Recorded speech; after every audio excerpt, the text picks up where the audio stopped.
స్వయంభువు మనువు యొక్క రెండవ కుమారుడు ఉత్తానపాదుడు. అతని భార్యలు సురుచి, సునీతి. ఒకరోజు సురుచి కొడుకైన ఉత్తముడు తండ్రి ఒడిలో కూర్చుంటాడు. అది చూసి సునీతి కొడుకైన ధ్రువుడు కూడా తండ్రి వద్దకు వెళ్ళబోతే సురుచి వెళ్ళనీయదు. అప్పుడు సునీతి, ఒకరిని బాధ పెట్టేవారు అటువంటి బాధనే పొందుతారు కనుక ముందు నీవు భగవంతుని కృపను పొందు అన్నది.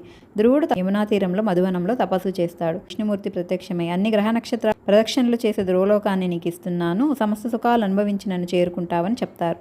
తండ్రి సంతోషించి ధ్రువుని రాజ్యానికి చక్రవర్తిని చేసి వనానికి వెళ్ళిపోతారు. ధ్రువుడు బ్రహ్మ ఇలా అనే వారిని పెళ్లి చేసుకుని కొడుకులను కూతురుని పొందుతాడు.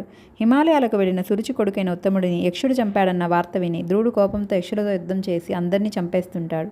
తన తాత కోరిక ప్రకారం యుద్ధం ఆపేస్తాడు.